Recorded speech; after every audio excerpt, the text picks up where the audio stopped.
All right, hi everybody. Welcome back. Attorney Steve Vondran. So I've been asked, there's a lot of stuff going around on the internet these days. This HR 6666, it's kind of got those ominous numbers in there that freaks people out. HR is House of Representatives. So this is a bill originating in the House of Representatives. This is a great site. You can get alerts if you want to see how this goes through. But here it is. Let's take a look at it. It's actually pretty darn short, which is pretty rare for law. But this is going to authorize $100 billion. $100 billion for the fiscal year 2020 to carry out this section. That's $100 billion. That's a lot of money. And such sums as may be necessary for each fiscal year 2021 and subsequent fiscal years during which the emergency period continues. So as long as that emergency continues, $100 billion or such sums as may be necessary, whatever that may be, will be given here. Now when I say given, let's just read it real here. This is real short right here, okay?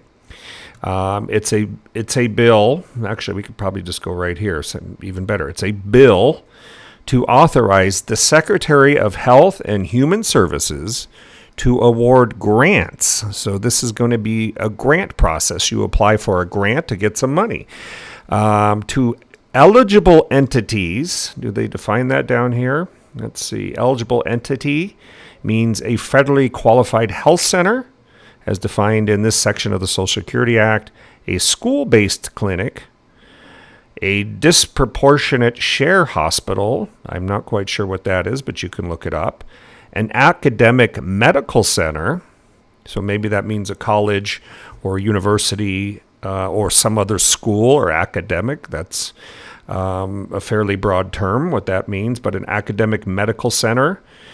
Maybe those are like your Johns Hopkins universities, things like that.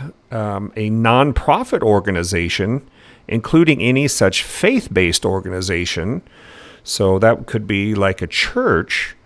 So grants to nonprofits, an institution of higher education. That's all kinds of businesses, a high school, and any other type of entity that is determined by the secretary to be eligible for to be an eligible entity for purposes of section. So that's a lot of potential entities that may seek a grant, digging into this $100 billion for 2020 and whatever else comes after that.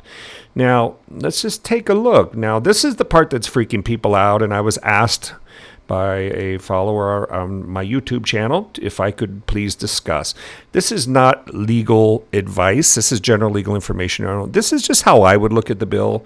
And other attorneys, you could give it to 5 attorneys. Maybe you'd have 3 different opinions, okay?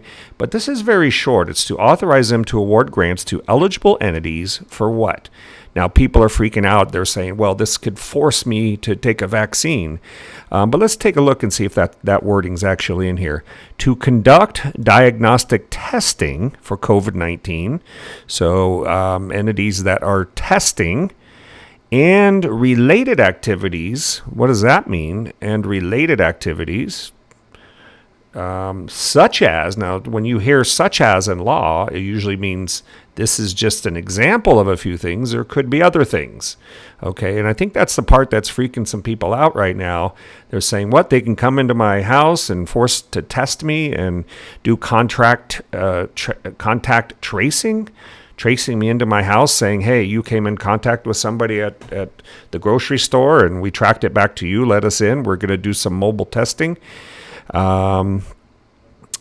But this is interesting. And then the end line, and for other purposes. So that's wide open. Related activities and other purposes. What does that mean? Now, people are, like I said, they're freaking out. Does this mean they can be vaccinating me? I don't see that. But, it's never a stretch of the imagination in law to realize that one bill may set the funding. Here's $100 billion. That's substantial. That's a lot of money. And a subsequent bill can come and give more rights. And a subsequent bill can say, for example, Yes, as part of the emergency, you have to open your doors or whatnot. And so you never know what's going to happen. Just because laws pass doesn't mean they're constitutional. Many laws have passed that have been proven to be unconstitutional. But here is the law. Everybody is, like I said, kind of a little nervous about this. The numbering in particular, I don't know where they got the numbering from, but